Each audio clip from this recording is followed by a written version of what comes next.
এদিকে দেখো আমার কিছু গাঁদা ফুলের গাছ লাগিয়েছি।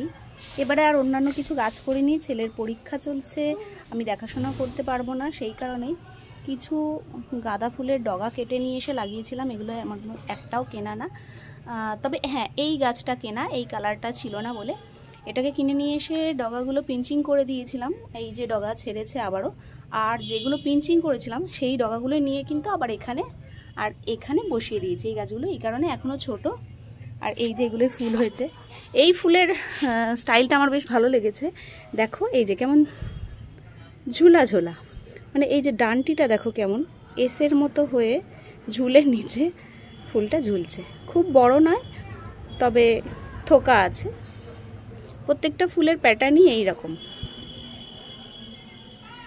যেন মনে হচ্ছে গাছ থেকে ঝুলে পড়েছে। কিন্তু অন্যান্য গাঁদা ফুল এমন হয় না। এই যে দেখো পাশেরটা, এই যে সোজা, এইভাবে সোজা হয়ে আছে এই যে। বাট এগুলো কিন্তু তা না, প্রত্যেকটা এই গাছটার প্রত্যেকটা ফুলই এইভাবে ঝুলে ঝুলে রয়েছে, তোমরা দেখতেই পাচ্ছ। এদিকেও কিছু ফুটেছে সেইগুলো। এই গাছটা সবার প্রথম লাগিয়েছিলাম, এটাতেই বেশি ফুল এসে গেছে। পিঞ্চিং করেছিলাম, ঝাঁকড়া হয়েছে, তবে এই ফুলগুলো হয়ে গেলে আবারও পিঞ্চিং করে দেব, কারণ ঠান্ডা এখনও বেশ ভালোই রয়েছে।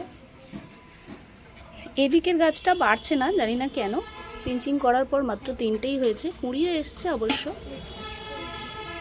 তো দেখা যাক। আজ রাখছি, সবাই ভালো থেকো, টাটা।